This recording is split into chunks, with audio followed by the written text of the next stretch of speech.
Hi, everyone. Welcome to Navigating Open Publishing. My name is Andrea Schweitzer, and I'm the Research Services Librarian and a team member of the Research Services and Digital Strategies Unit of the libraries. Some housekeeping before we get started. We'll be recording this presentation, so we'll be putting everyone on mute. Please use either the question or the chat option on your menu panel, and I will do my best to monitor them while I'm presenting. As we get to certain points in this presentation, there will be a poll, so I'm hoping that all of you will be willing to engage with that. So let's get started. So this presentation today is going to define some key terms for open publishing, as it is a very dynamic area that I think I'll be repeating myself several times that is very dynamic. And I'm going to show how open publishing fits within an open scholarship ecosystem, outlining the global trends that are influencing behaviors. And I think we're all aware, even anecdotally, about those global trends now that we're in the time of COVID-19. I'll show a checklist for publishing that I've developed and explain some publishing concepts. So open scholarship, as you can see here, is an overarching one. And it is an emphasis on transparency and free, unrestricted access to knowledge. And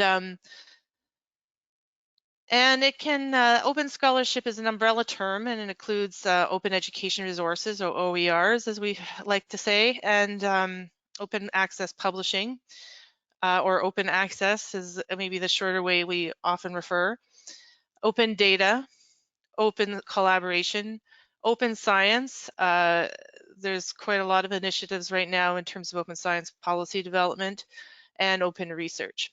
So all of these are kind of interlocking, and there's a lot of intersections between open science and open scholarship.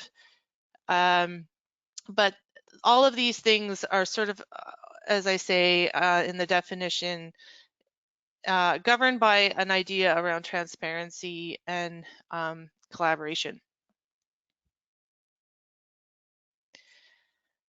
So I will be referring to open data as we go on a little bit, but I just thought I would just give everyone an idea of, again, defining our terms, what it is. So it is the right to access and reuse digital research data, understanding the terms and conditions of use. So I define here what is data. Talk about some examples, as you can see, and then in this third bullet here, I'm talking about what is known as FAIR principles. And I highlight FAIR principles in other webinars I've given on data essentials and data sharing. But if you're not familiar with them, I'm just going to click it out to it. It's governed by an organization called Go FAIR. So in clicking that here,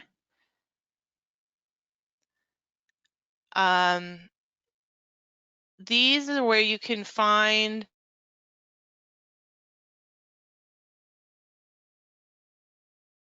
a detailed breakdown of what the FAIR principles are in relation to the data that you are providing with your data. So I'll be providing links to all of these things in the handout that I will send out to all attendees after this session. So if you're not familiar with FAIR principles up to now, definitely check those out.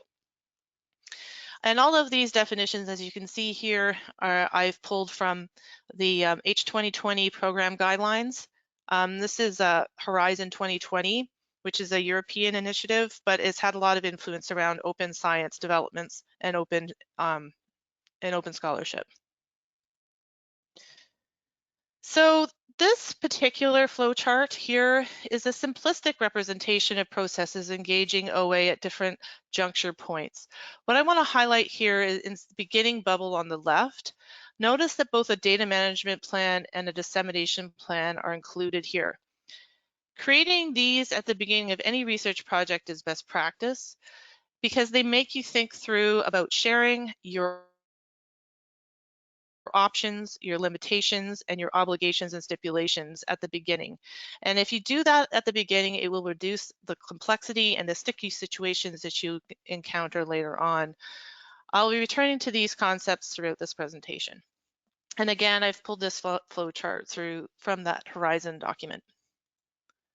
So on our journey of discovering and going through the various terms around open scholarship, I would say that one of the most complicated things actually about open scholarship is the jargon. However, it's important to understand some of these terms, not because they're necessarily heavily used, but they help to convey the spectrum and variation in a very dynamic area. And this spectrum does in fact have bearing on your choices and in the implications in your research. So starting at the top left here, gratis OA.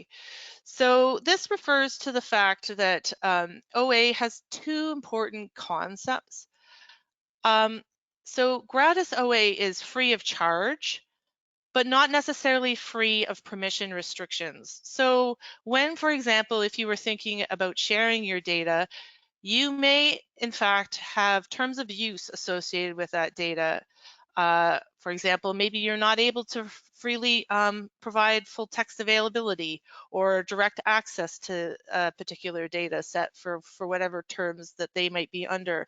So then the metadata will describe those terms and then provide an access to request, for example.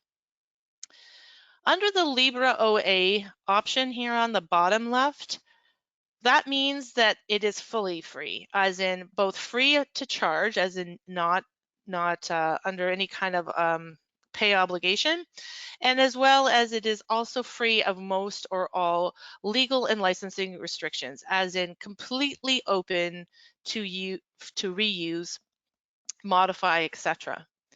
And these two concepts together are what make up open access. And then on the other side, on the right-hand side, is perhaps for those of us in academia, a fairly familiar concept, which is called paywall. And essentially that is just the barrier that we encounter if we are looking to acquire a particular data or document through a commercial entity.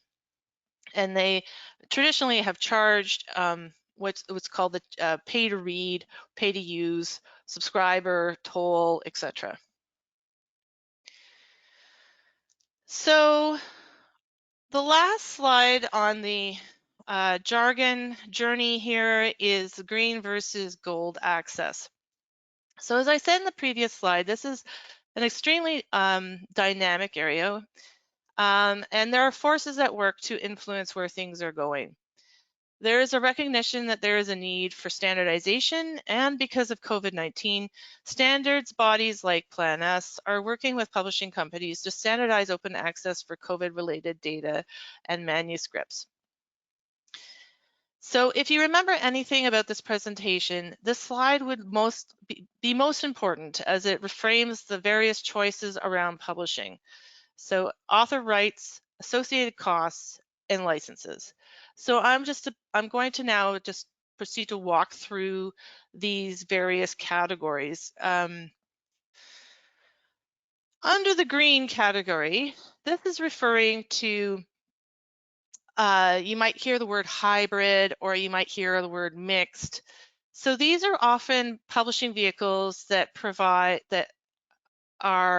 were and are standard publishing or traditionally subscription-based journals that provide some opportunity for open publishing.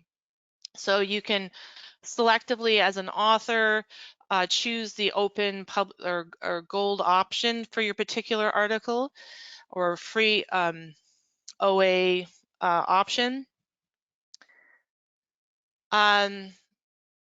So that's sort of like the hybrid mixed version. So you have gold, which is the right-hand side, but in a standard subscription. Green is when you can either go for the non-APC or free to publish option, but it has restrictions. So you may be able to deposit, and more journals, because of the pressure from funders, are changing even their green or standard publishing options to accommodate deposit. However, as I will point out in the limitations piece, the embargoes may not necessarily be reflective of your particular funder's policies. So it's really important to check that. Permissions from a third party to deposit. So you may have restrictions through this choice on where you're allowed to deposit or how you're allowed to deposit. And if you have any other sort of licenses tied to your manuscript or your data that's reported in that manuscript, that may prohibit you from this option as well. Versions for deposit usually include preprint or accepted manuscript version, which may not necessarily be compliant with funder, and other forms of self-archiving other than deposit probably are prohibited. So this is or can be a very restrictive option. And then of course on the other side, which is the gold option, the yellow column here, you are generally paying for your rights, if I was to put it as bluntly as that. So the APC can be covered either by the author, the institution, or the grant. And especially when grants are stipulating deposit, more and more grants are, grant funders are providing budgetary allowance or accommodation for that. That is partly the reason why funders are now putting more pressure on publishers directly, because they realize that that if they're going to get things to change such that they're cost effective or cost neutral for for funders, then they have the power to make that change. So it provides a publisher formatted version, usually immediately upon publication.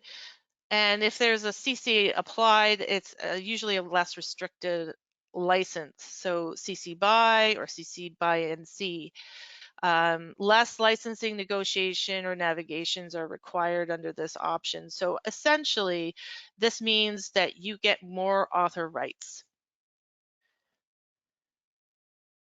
So for those of you who have attended a few of my webinars, you've seen this ecosystem a few times. So, but I think it's really important because it gives a big picture to all of these detailed interlocking concepts, which are kind of hard to keep track of if you're not familiar with this ecosystem and that's all its detail. This is the research, discovery, and sharing ecosystem to which we all belong in one way, shape, or form. And all of these aspects have an important part to play in how your research gets found and how you find data. So just starting at the top right, this is called the Scholarly Communication Registries. And so if you're familiar with any of the registries such as ORCID or Open Door, which is a repository of repositories essentially, and DOAJ is a directory of open access journals. And when we get to talking a little bit about predatory publishing and sort of figuring out the legitimacy of journals, the DOAJ is a reasonable source to look at. Then moving down, you have the repositories plus OJS. So if you're not familiar with OJS, OJS is Open Journal Systems, which is a platform for open publishing. And the University of Manitoba Libraries is a host for OJS. And we do actually host several open journals, including the Journal for Physician Assistants, Canadian Physician Assistants Journal, and so a lot of university libraries now support open publishing in some way, shape, or form, such as OJS or other types of software. So if you're familiar with that, or not familiar with that, you can certainly check us out. But that's where a lot of academic publishing vehicles come from, and are, if an open journal is published there, then chances are it's fairly legit. Moving on to publishers, I think we all are familiar with publishers there, and then we've got the funders, some of which have been named already, and then patents, which of course do participate in some way, shape, or form within the open scholarships graph. And then moving on to the thematic repositories. So why are they thematic? Because these are repositories that contain specific things. So for example, in PubMed, it's health related. And protocols.io, they are repositories of research protocols, etc. Then we can move on to hybrid repositories. So these are sort of the big entities like Dryad, Zenodo, and Figshare, which you may have heard of.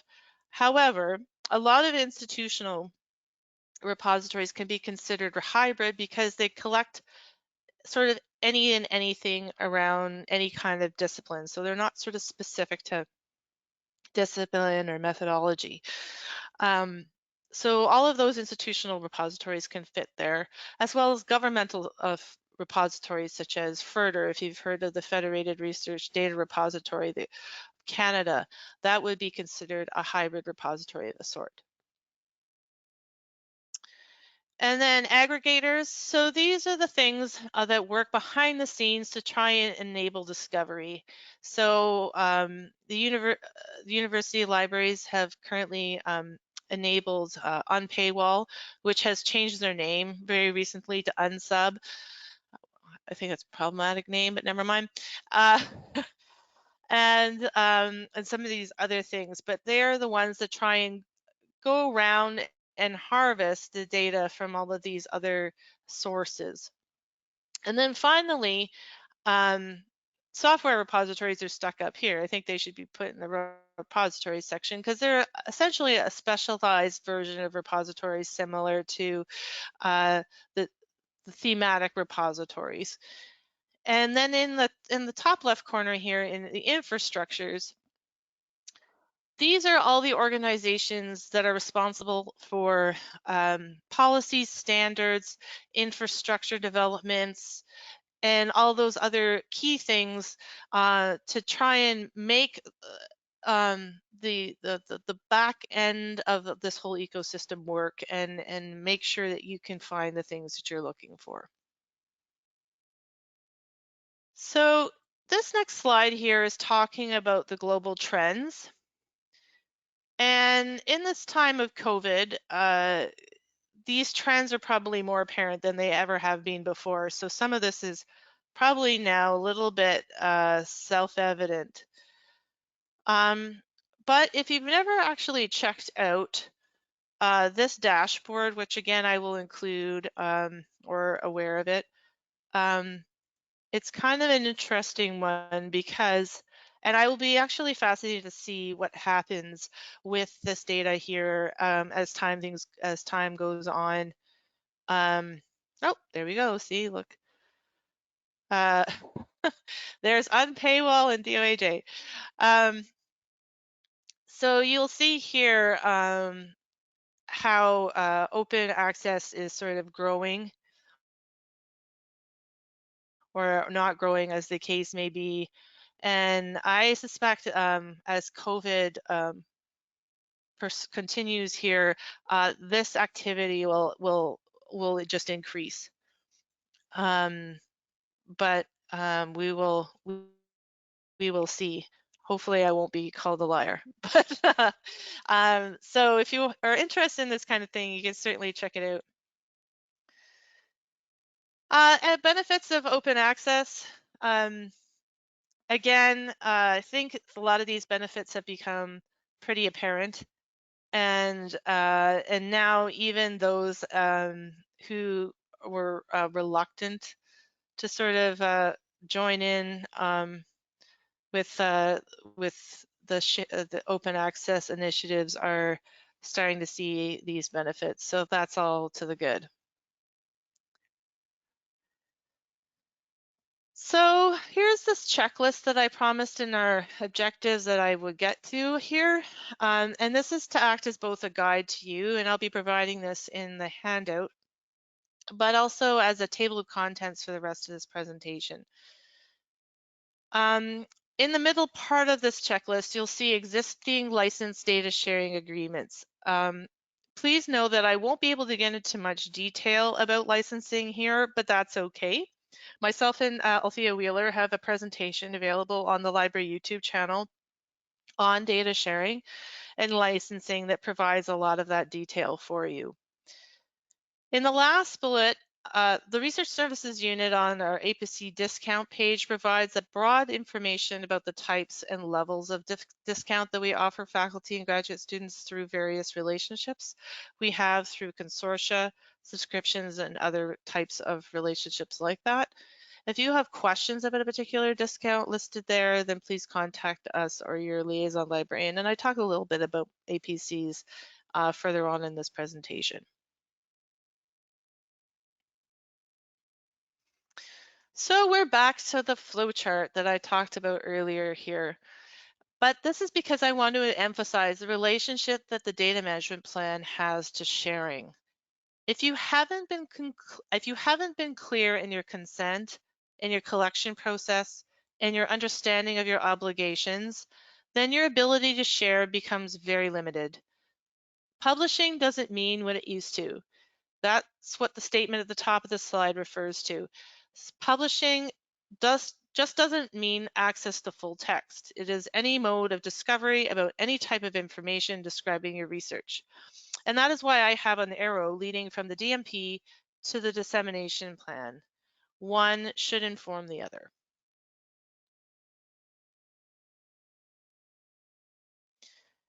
So I've talked a little bit already about funder mandates and how they are influencing things.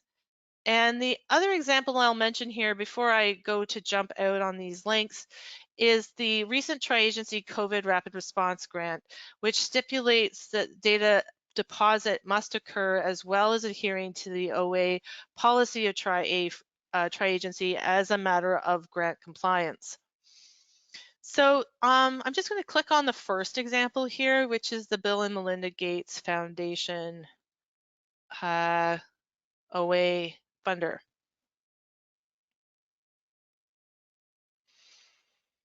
Okay, so you'll see here that this is drawing from the Registry of Open Access Repository Mandates and Policies, which is an excellent resource if you're wanting to be a little bit more clear or help you find some of these things. Unfortunately, I wish I could say that these are easy to find and depending on the funder, and unfortunately that's not true.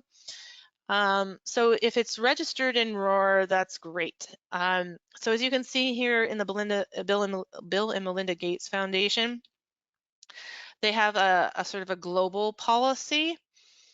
And this just gives you a summary of the important aspects of the policy that you need to know about to help make you, if you're a funder or recipient of this particular grant, to understand what the nature of compliance is about.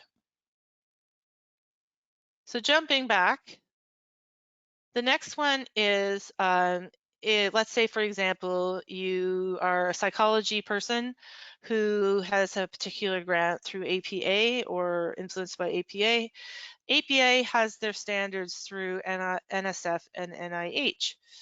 So clicking on this particular link here, so if you've ever been a recipient of NIH grants, this particular one is what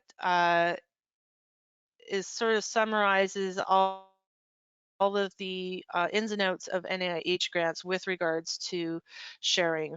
And as you can well imagine, it's a very long and detailed document with many different aspects to it. But this would be important to read if you wanted to get sort of a full understanding of what NIH is asking in terms of open access and open sharing. Okay.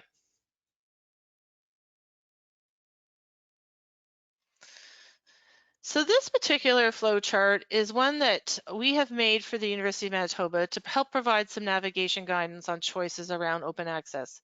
Essentially, if you choose either path, either left or right, the choices you make will determine what you can do if you engage other choices on the other side. So for example, if you haven't done any sharing of any kind with your data, either manuscript or data sets, and you wish to engage with a commercial publisher, you then have essentially versions of one of these three options: gold, green, or subscription, which means to say, the traditional mode of publishing. If you go with green, as was sort of highlighted earlier on in this presentation in terms of the difference between green and gold, green is more restrictive in terms of author rights. And it's really important to understand what those restrictions are, depending on what you're planning to do with it or what you need to do with it, i.e. deposit, for example. Gold, of course, is very open in all the ways that it means. And so as a result, you retain a lot more author rights. If you chose to go down the other path first, which is to say you deposited your data first, or you deposited your manuscript first, or you went with an open scholarship self-publishing platform like OJS, or you have shared your research in a sort of a preprint way with either through your personal faculty website, or you've tweeted it, or you've shared it in some way through ResearchGate. If you've done any of these things, that sort of presupposes that you've already sort of disseminated it in some way, shape, or form, and or provided access in some way. And so that ultimately will determine what choices you make when you go to publish. This has particular bearing if you've data deposited, because data deposit doesn't necessarily have rights unless you've applied you've registered your data set with Creative Commons, which would be excellent. Or you've stipulated terms of use. That terms of use in and of itself determines what choice probably you should be going with, because it usually means that there are license or rights considerations that you will need to retain. So this leads me to the article processing charge if you're going the commercial publishing route. If you need to retain a lot of your author rights, either you wish to, or you are obligated to because you are having to data deposit with certain license parameters or other types of parameters that need less restrictions on you as an author, then chances are gold option, which means to say that likely you will need to pay some kind of article processing charge. Depending on the journal, there's a wide range of costs, and it could be anywhere from less than $1,000, and that can include free, as in waiver, or it can be greater than $4,500 US. So you need to be understanding what kind of author rights you're getting for that cost. Some journals now are scaling their costs. So for example, they may be a green publisher, but if you needed some rights, i.e., you need to have your particular publication with a particular license applied to it. They will be willing to apply it there. They may be willing to free up an embargo or not have an embargo at all, and various other variations of that. Then you pay a certain price of APC. And if you need sort of more rights retained, then the APC is more. So I've seen that in particular.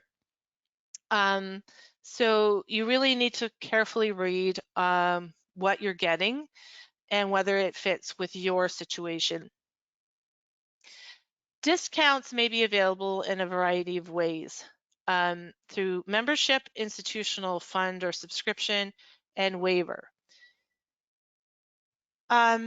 So we have a service called the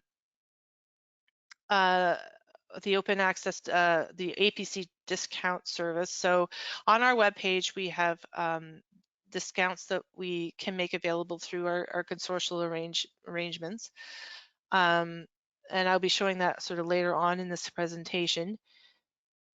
But I also invite you, if you can, as part of early on in your research, when you're trying to make choices about your journal, to look at whether you can get an individual discount. So for example, some journals, because they're society journals, often offer a discount to institutional members, societal members. So if you are one of, if you're looking at a particular journal, chances are you probably have some kind of discipline relationship with that journal.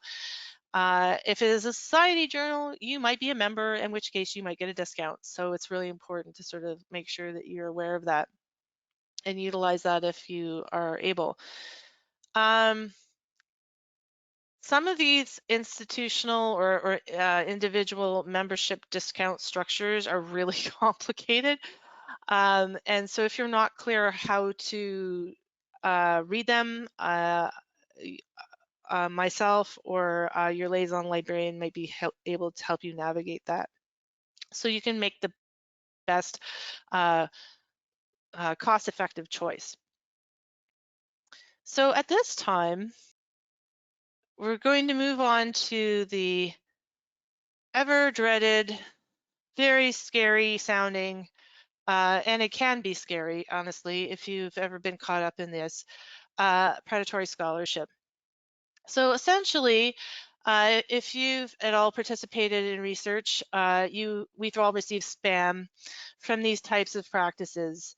They often pop up when you've recently published something, to see if you'd be ever so enticed to write a book chapter for them or participate in some conference. It's really important to poke around the potentially false front of new open vehicles to ensure that they're legit. Two telling pieces that you might want to think about is seeing what their preservation perpetuity statements are as a flag, and then also if they state that they are indexed, to ensure that they truly are indexed and see what that indexing is like. So indexing means whether they are included in discovery vehicles that you would want to be found in. So for example, Scopus or Web of Science or PubMed or et cetera, because oftentimes indexing, not just any journal can be indexed.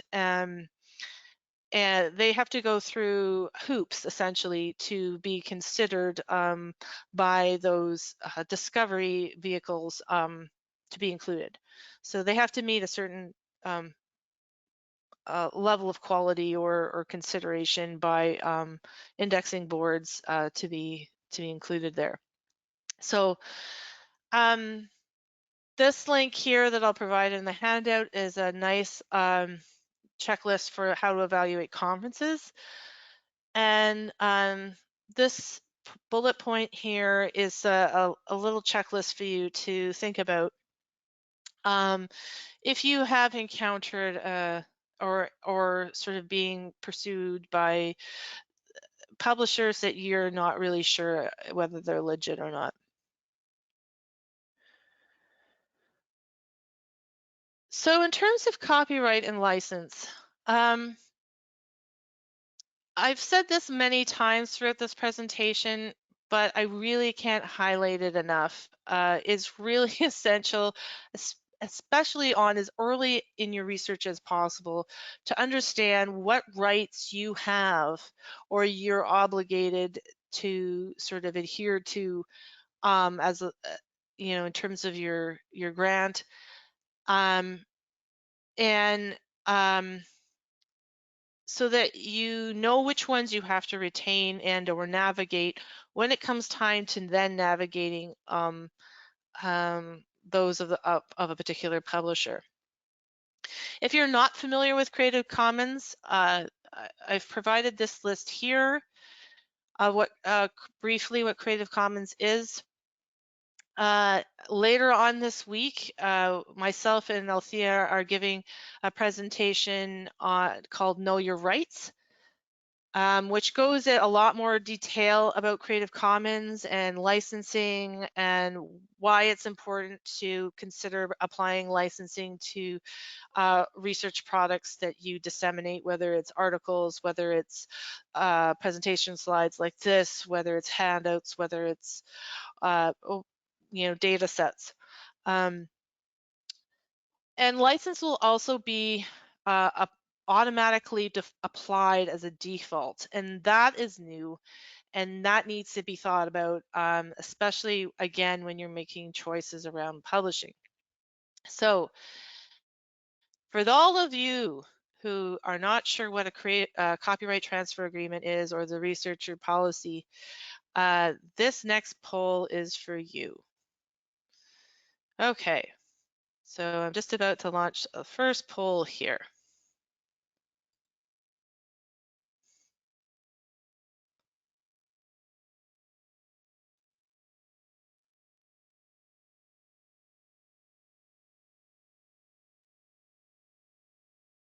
Okay, so let's close the poll, and I'm going to share the results.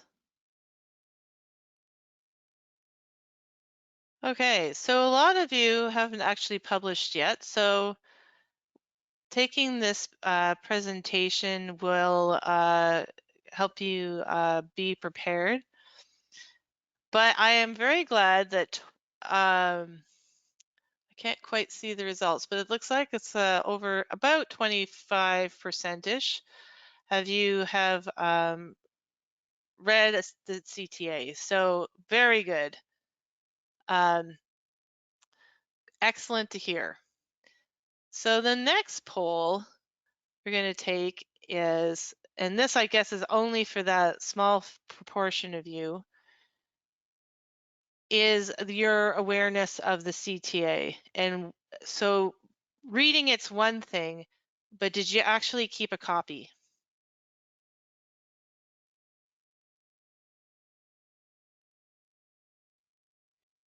Okay, so I'm going to close the poll now, and I'm going to share. So 60% of you have that have answered this question did retain the copy, and that is good. Just from a preparedness perspective, but I notice of the yeses, no one has ever needed to refer to it. So that I find very interesting, because I will tell you when you will need to refer to a CTA.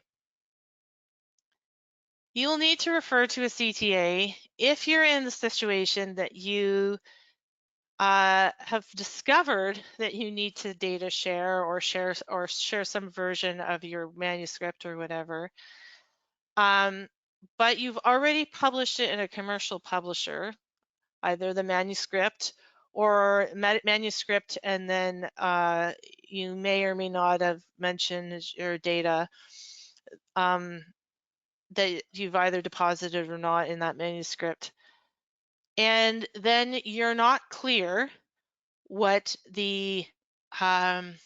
what you've agreed to with the publisher in regards to that sharing.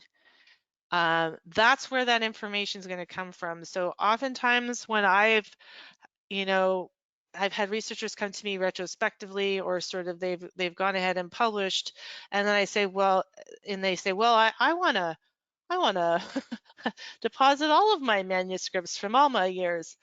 I say, well, what's your copyright transfer agreement say? And that's when they're like, oh. I said, have you ever retained any of the CTAs? No.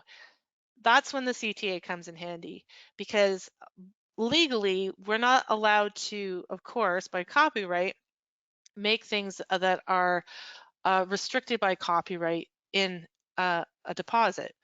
And then that's why we ask people to sign the copyright agreement when they go to deposit something. So you need to be understanding what your copyright rights are to your own materials, especially if you have published. So that's all that information is in a CTA. Now, unfortunately, some publishers design CTAs such that you don't,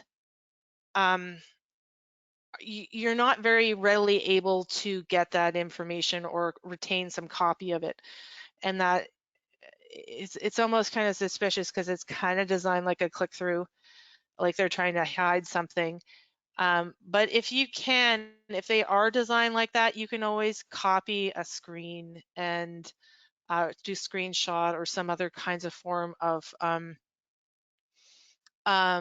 retention for your own records. And I encourage you, and if you aren't able even to do that, then you should push back on the publisher and say, I can't sign this until you provide me some version that I can retain for myself. Okay, so on to Creative Commons. These are the 6 levels, 6 types of Creative Commons licenses that are available to you if you wish to register with Creative Commons. And of course, all of these are various levels of restriction. And for more information about how to make choices about what is right for you, I invite you to look up the data sharing and Creative Commons license webinar that myself and Althea have, or attend our upcoming Know Your Rights webinar. Okay, so these are various screenshots of our website about more information around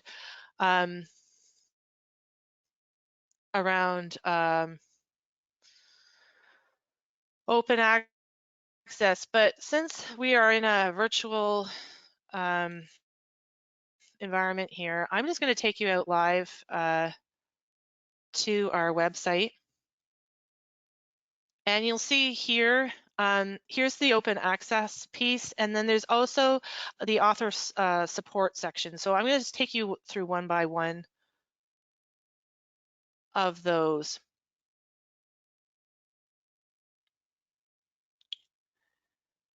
So going down the open access road first.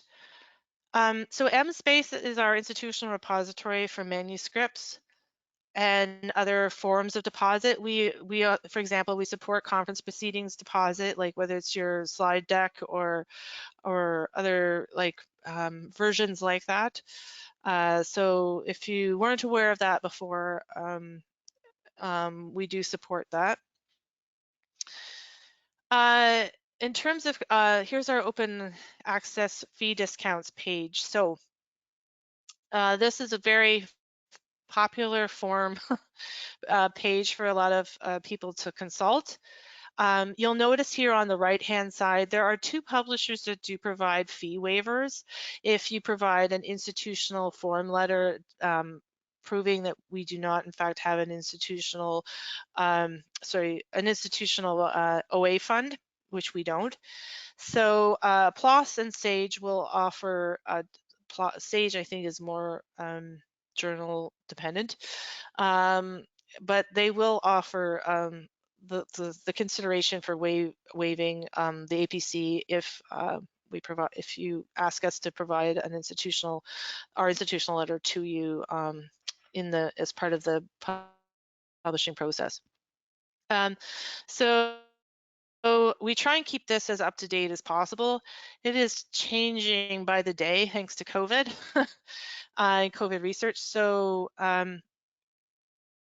if you are not seeing the information that you need to see, or you need much more detailed information about the types of discounts or how to apply the discount to the application process, we can help you walk you through that. So jumping back to the open access page, if you're a tri-agency grant holder and you need some more information about how to make some decisions to make sure you're in compliance with their open access policy, that is the benefit to this third section here at the bottom. Under the author support section, we've produced a couple of different supports here, one of which is the author rights. So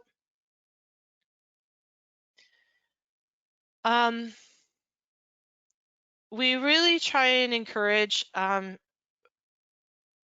be in a situation, because a lot of people are, I don't know if I would say afraid of negotiation, but reluctant to negotiate.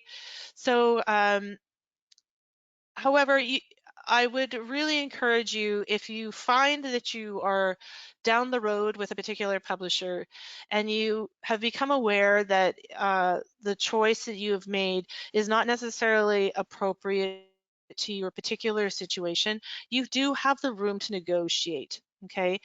And so this particular section here helps you to walk you through what negotiation could look like, how to read through your CTA and make amendments. And there's an addendum template created by Spark, which is very helpful in that way. And then in terms of defining some key terms, there's a little bit of a glossary there at the bottom. So on the top right here, we've provided a guide, so essentially a more detailed information than this web page that's in a PDF format, and then some couple of links out there.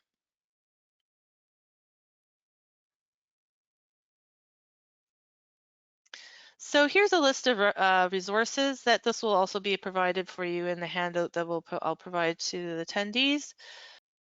So if there's no further questions, that is it for today's seminar. Thank you all for joining, and have a great day.